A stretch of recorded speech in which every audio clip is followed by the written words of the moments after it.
Sir, every street, every individual, every family, the growing panic is disturbing them. The shortage of LPG supply, the way the government has dealt with the war crisis, it is becoming a burden on us. Sir, I must say, the government is creating two crises. One, the surrender crisis, and second, the cylinder crisis. Same. Sir, everywhere, every state, every cities, every households, they all are in distress. And the government is not finding time to discuss the LPG issue in this parliament.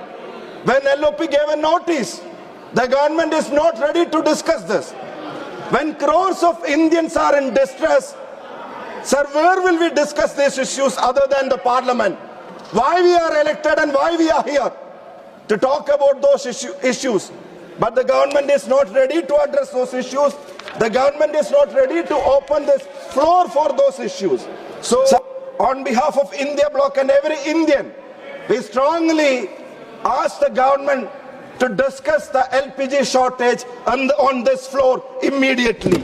Sir, on the paper, Indian economy is growing. It is claimed to be shining. But macroeconomic indicators and people's lived realities do not align with these claims. Sir, the economic mismanagement of the last decade and chronic capitalism has entrenched a K-shaped growth where the cronies corners the commons.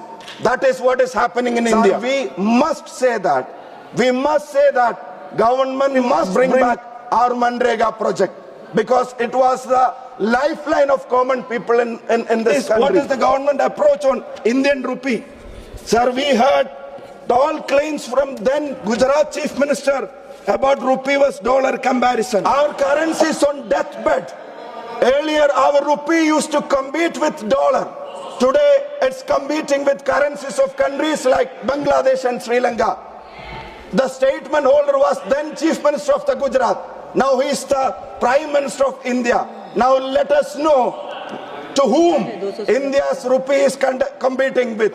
Our currency is one of the worst performing in our surrounding area in Asia when compared to major countries. Where are we heading? Where is then Gujarat Chief Minister's statements on currency being on deathbed? Where is it now? Is it in ventilator? The government must reply. The Gulf crisis, how it is affecting us. Sir, about 10 million Indians live there, work there. Their remittance is considered as the backbone of this economy, especially states like Kerala. Sir, what is their situation? What are they facing right now? Where is our government involvement? Lakhs and lakhs of Indians are stranded in airport.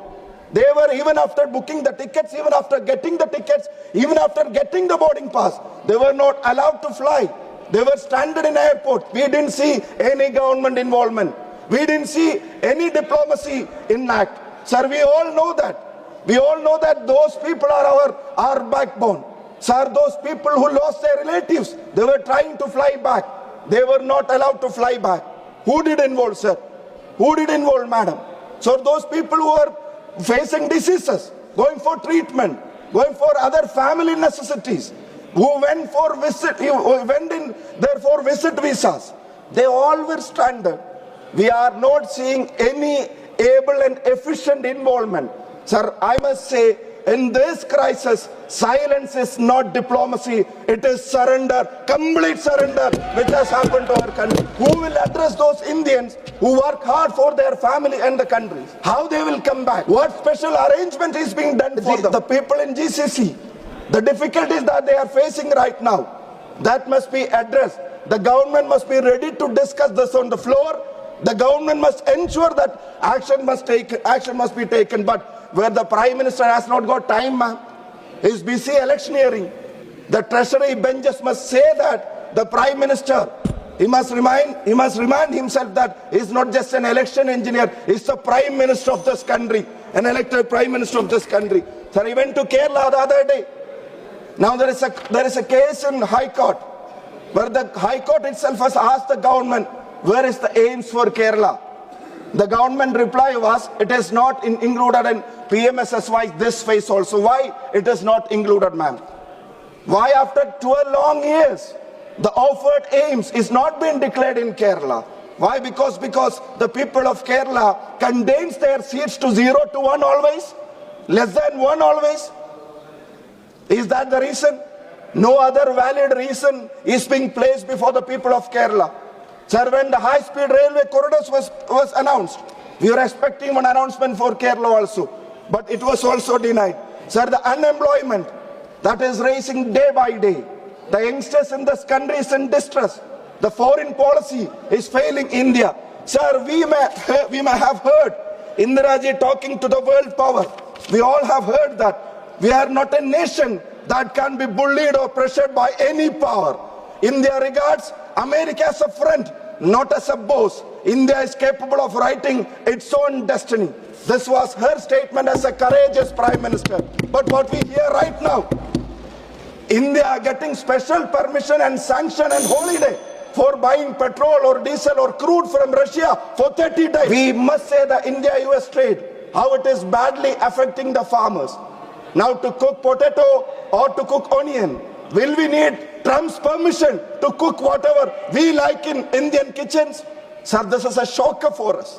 This is a complete failure in managing these issues. I strongly oppose this government's policies on such things. And I repeat, economy being claimed as doing too good, but on people's live reality, it's entirely different. The government must open their eyes to the reality, the difficulties that people of India is facing.